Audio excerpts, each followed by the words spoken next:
Hi, thanks for joining another video today. We're going to get to spend some time with Calla. She will be helping us with a few things. Today we're going to look at dog mode and take Calla for a car ride. Right, let's go, Calla. Vamos, Calla. Oh, acá. Over here. Good job. Okay, let's take Calla for a drive and then we could talk about dog mode.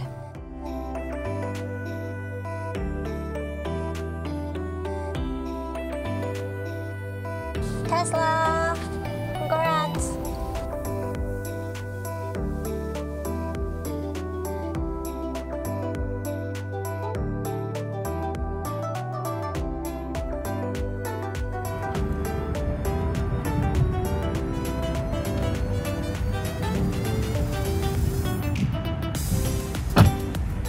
This is how you turn dog mode on. First, make sure your car is in park. Adjust the climate settings you wish to remain active. Touch the fan icon, then tap on dog mode. This is also the way to turn on cat mode.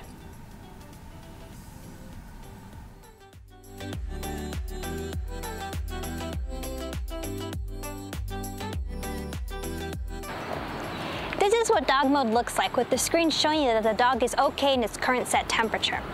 I typically use this feature when I leave Calla in the car to check her in inside the vet office and waiting for our turn, or when I'm going on a short day trip and need to buy some extra snacks or water.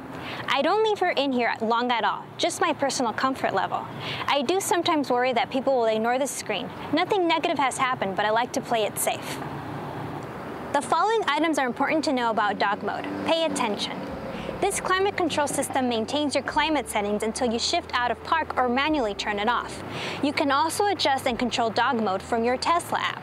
My recommendation is right when you shut the door and before you walk away to open your Tesla app and make sure dog mode is in fact on and you can see it on your phone. It's important to know that dog mode will only initiate when the battery's charge level is at least 20%. If your car is under 20%, the car won't allow you to enable the feature. If the battery's charge level drops below 20%, the Tesla mobile app repeatedly starts sending you notifications reminding you to attend to whatever is in your car. Also know that dog mode and sentry mode cannot be active at the same time. So in summary, do not enable dog mode when your car battery is low, and make sure you are in a place with good cell reception before leaving your dog in the car. Keep your pets safe. Alright, let's head back home and drop Calla off. There's a special guest I want to introduce to you all.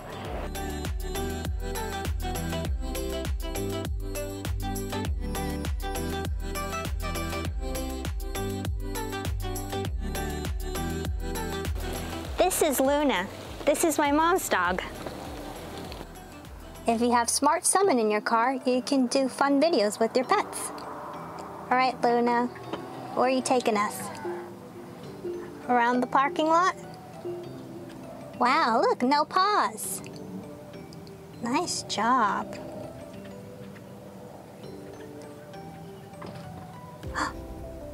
Luna, do you have your driver's license? If your dog is small enough, you could even store them in the front. There you go. Just kidding, don't do that. But it is good for selfies. Frunk friends. Well, now I'm just having fun finding spots where to put Luna in. Luna, are you having fun? I don't think so. Do you fit in this back trunk space? Of course you do. For measure, back trunk space, subcompartment, Luna, actual size. Poor Luna. She's gonna show us the back seat cover. So this seat cover I've been using is from Evannex.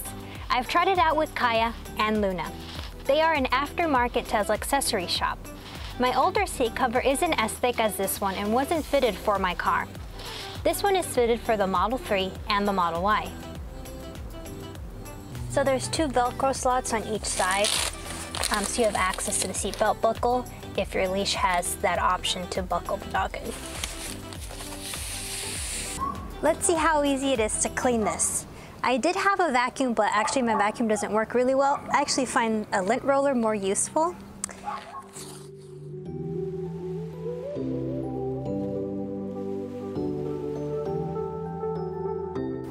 It was very simple to put in the car and it cleaned up very nicely. I mean, the lint roller seemed to work best for all the hair. Luna, you did a good job today. You want snack? Or belly rubs? Both? Snack? Okay, belly rubs. Good job.